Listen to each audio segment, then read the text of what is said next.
Queridos hermanos, iniciamos la lección divina de este día martes 19 de marzo, en que celebramos la solemnidad de San José, esposo de la Santísima Virgen María.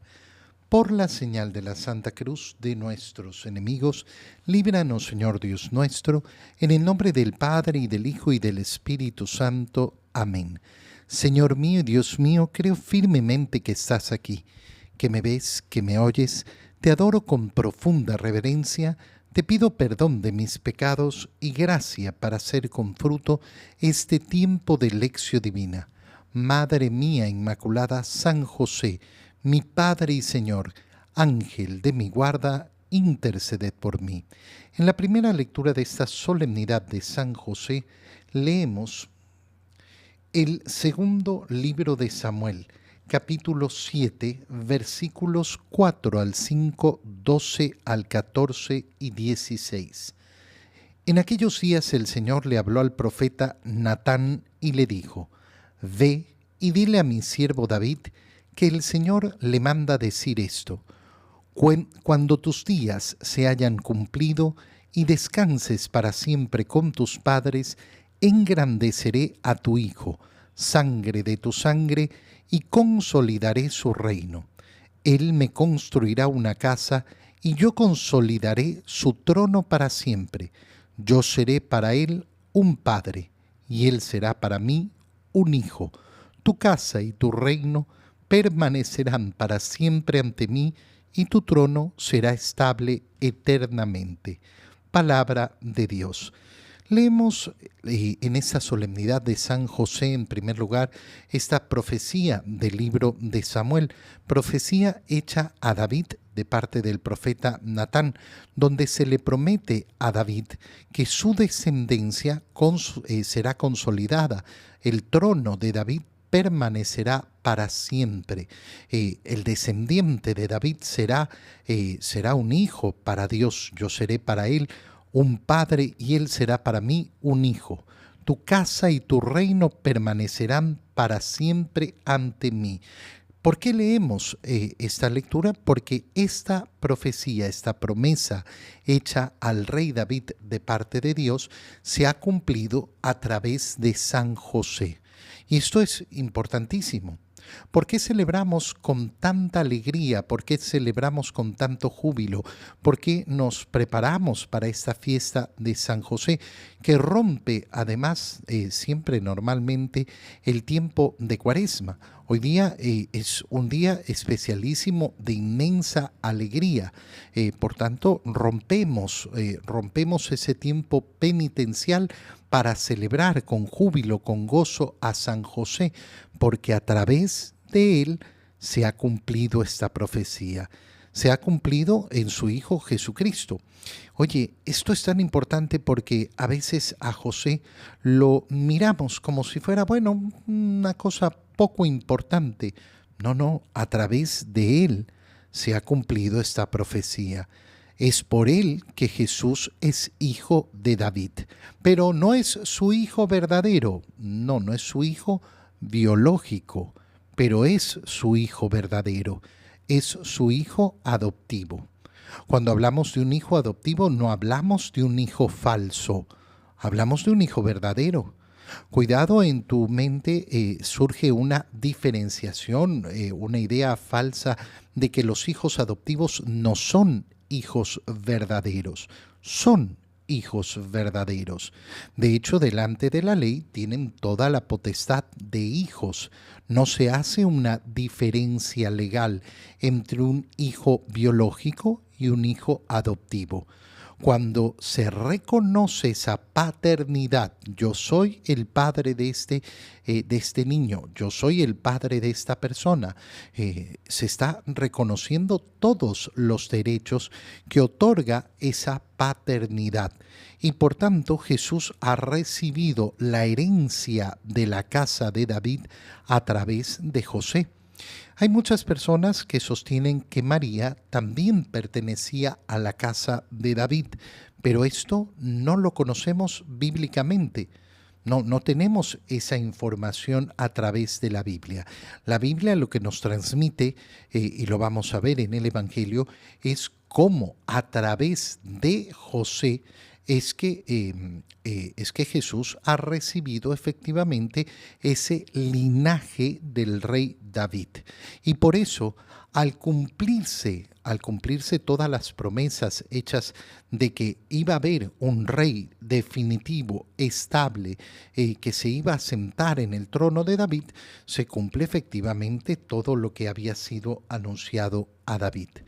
En la segunda lectura leemos la carta a los Romanos, capítulo 4, versículo 13, 16 al 18 y 22.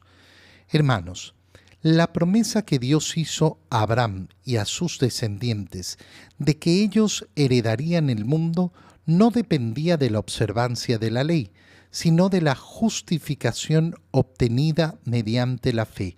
En esta forma, por medio de la fe, que es gratuita, queda asegurada la promesa para todos sus descendientes, no solo para aquellos que cumplen la ley, sino también para todos los que tienen la fe de Abraham.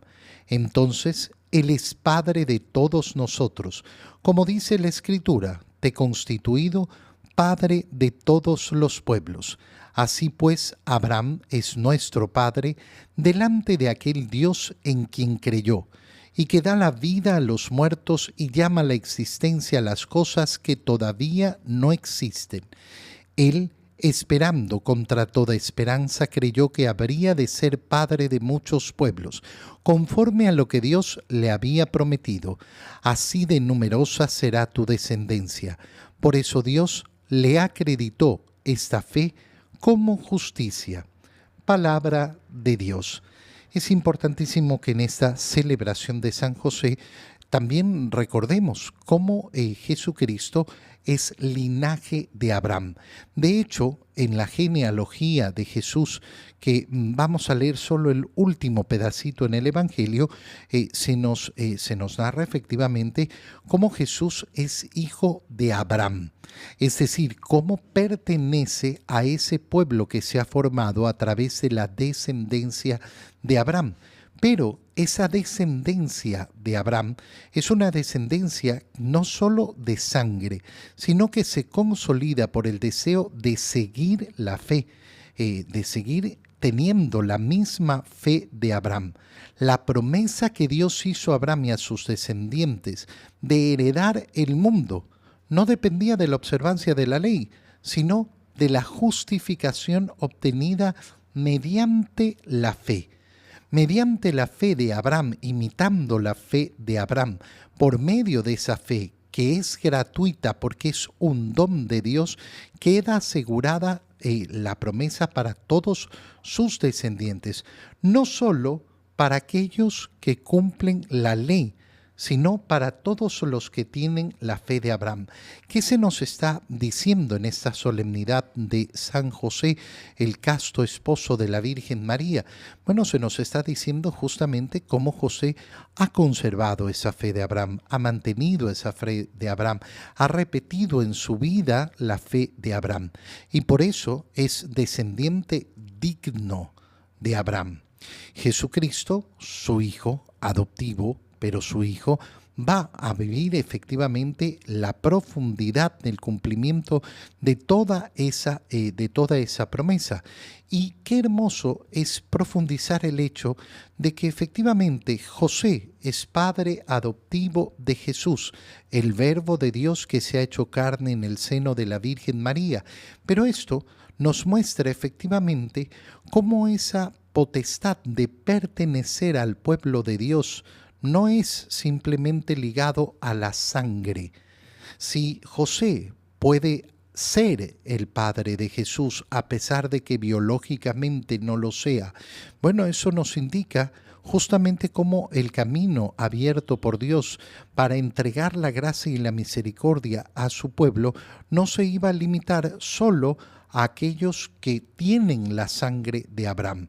Por eso la nueva alianza se abre a todas las naciones, a todos los pueblos. ¿Cuál va a ser el requisito? Yo tengo que ser judío, yo tengo que haber nacido de una familia judía, es decir, descendientes de Abraham. No. Yo tengo que unirme a la misma fe de Abraham, que confió plenamente en las promesas de Dios. Eso es lo que me permite entrar en esa gracia y en esa esperanza de la promesa de Dios. En el Evangelio, leemos el Evangelio de San Mateo, capítulo 1, versículo 16 y versículos 18 al 21 y 24. Jacob engendró a José, el esposo de María, de la cual nació Jesús llamado Cristo. Cristo vino al mundo de la siguiente manera. Estando María, su madre, desposada con José, y antes de que vivieran juntos, sucedió que ella, por obra del Espíritu Santo, estaba esperando un hijo.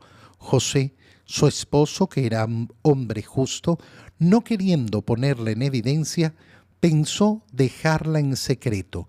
Mientras pensaba en estas cosas, un ángel del Señor le dijo en sueños: José, hijo de David, no dudes en recibir en tu casa a María tu esposa, porque ella ha concebido por obra del Espíritu Santo, dará a luz un hijo, y tú le pondrás el nombre de Jesús, porque él salvará a su pueblo de sus pecados.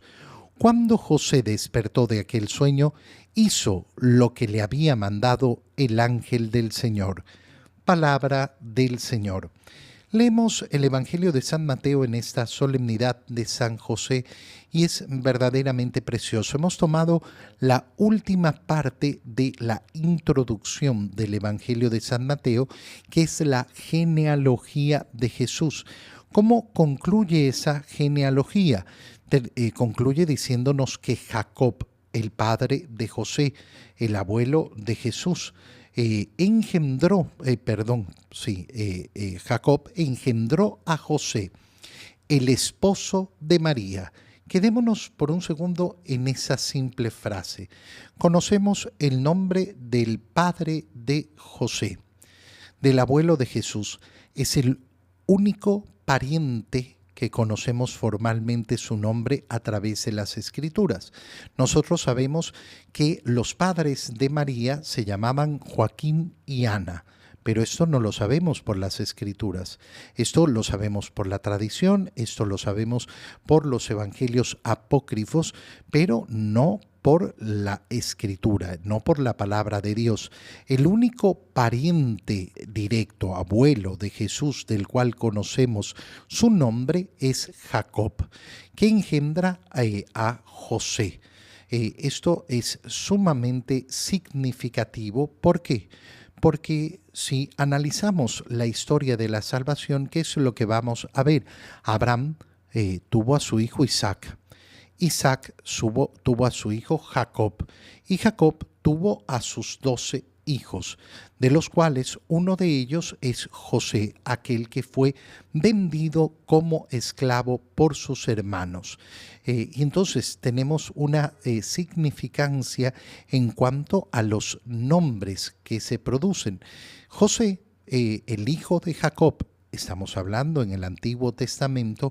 ¿Por qué se va a destacar? Se va a destacar porque sabe leer los sueños, porque tiene visiones. De hecho, sus hermanos lo van a vender diciendo: ahí viene ese soñador. Pero después esa interpretación que hace de los sueños le permite interpretar los sueños del faraón, que había visto 7 vacas gordas seguidas por 7 vacas flacas. ¿Por qué es importante este detalle? Porque vamos a ver cómo José, ahora sí estamos hablando del padre de Jesús, va a lograr descifrar lo que tiene que hacer la voluntad de Dios, también en los sueños, y de hecho va a recibir sus mensajes normalmente en sueños. Entonces es sumamente significativo eso. En segundo lugar, hay otra cosa significativa en esta frase. ¿Por qué? Porque en los dos evangelios que nos narran la infancia de Jesús, el Evangelio de Mateo y el Evangelio de Lucas, en los dos conocemos en primer lugar siempre el nombre de José, no el nombre de María. En la genealogía se nos presenta: Jacob engendró a José, el esposo de María. Entonces hemos conocido primero el nombre de José. San Lucas nos dice que el ángel Gabriel fue enviado a una virgen desposada con un varón de la casa de David llamado José. La virgen se llamaba María. Esto para simplemente denotar cómo la Escritura le da su lugar a José, cómo no lo pone en ningún momento en segundo lugar. No porque María esté en segundo lugar, obviamente, sino para destacar la importancia del rol de José.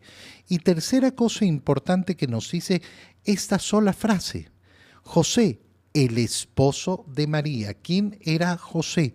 El esposo de María. Ese es el título de la celebración que tenemos en ese día. Estamos celebrando la solemnidad de San José, esposo de María. Qué importante es darnos cuenta que en el momento en que se produce la encarnación del Verbo de Dios, en el momento de la Anunciación, en el momento en que María dice que sí a la voluntad de Dios y el Verbo de Dios se hace carne, María era esposa de José, José era esposo de María. No tienen una condición de novios, ya se han casado. Todavía no viven en la misma casa, y eso se produce simplemente porque se han casado poco tiempo antes y José todavía está en esa etapa de preparación de la casa. Por eso el ángel le va a decir: recíbela. Y José va a recibirla, es decir, va a concluir la segunda parte del matrimonio judío recibiendo a María, su esposa, en la casa. Segunda parte del Evangelio comienza cuando nos habla sobre la manera en que vino Cristo al mundo. Estando María su madre y de nuevo desposada con José, fíjate cómo nos vuelve a iluminar sobre este tema. ¿Cuál es la condición de José? Ser el esposo de María. ¿Cuál es la condición de María? Ser esposa de José. La salvación no ha venido, sino es dentro del matrimonio. Esto es precioso para hablar sobre la importancia del matrimonio. Es precioso para entender por qué al demonio le disgusta tanto la unión matrimonial. Dios no ha querido brindarnos la salvación, sino es dentro de un matrimonio, utilizando un matrimonio, a través del matrimonio. Y si profundizamos en esta idea, bueno, nos vamos a dar cuenta de la grandeza, de la inmensidad, de la belleza de lo que significa el matrimonio y por qué los problemas matrimoniales producen efectivamente un daño tan grande en el ser humano. Estando entonces María desposada con José, antes de que vivieran juntos, es decir, antes de que se produjera la segunda parte del matrimonio, la entrada de la esposa en la casa del esposo, sucedió que ella, por obra del Espíritu Santo, no por obra de José, estaba esperando un hijo.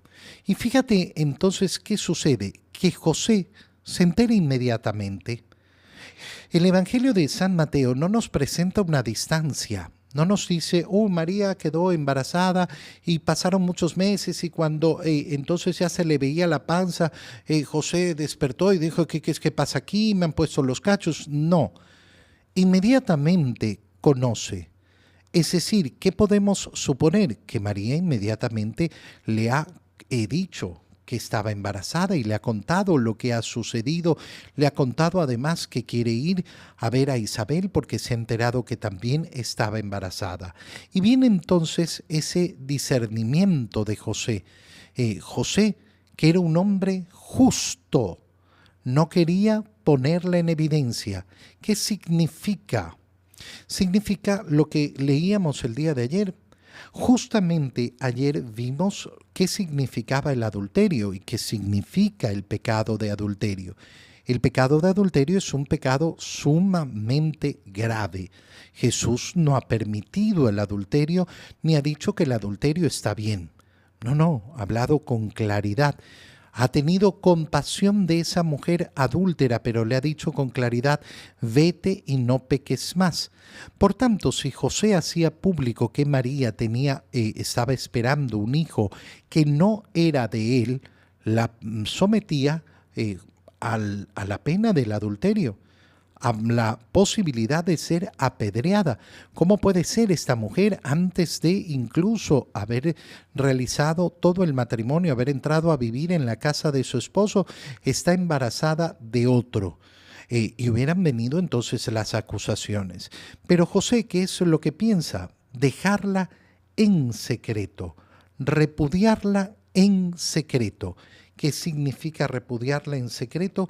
Significa decir simplemente que la deja, que ya no la considera su esposa, lo que hoy llamaríamos el divorcio. Pero eso somete a José a ser el profundo canalla, aquel que durante el embarazo de su esposa la abandona. Bueno, José ha preferido esta idea antes que hablar mal de María, antes de permitir que hablen mal de María. Eso es un esposo. Un esposo es aquel que protege profundamente y con amor y cuida a su esposa. Ese es José.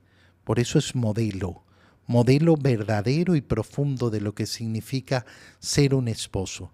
Te doy gracias, Dios mío, por los buenos propósitos, afectos e inspiraciones que me has comunicado en este tiempo de Lección Divina. Te pido ayuda para ponerlos por obra. Madre mía Inmaculada, San José, mi Padre y Señor, Ángel de mi guarda, interceded por mí. María, Madre de la Iglesia, ruega por nosotros. San José, casto esposo de la Virgen, ruega por nosotros. Queridos hermanos, reciban mi bendición en el nombre del Padre, y del Hijo, y del Espíritu Santo. Amén. Una muy feliz fiesta de San José, casto esposo de la Virgen María.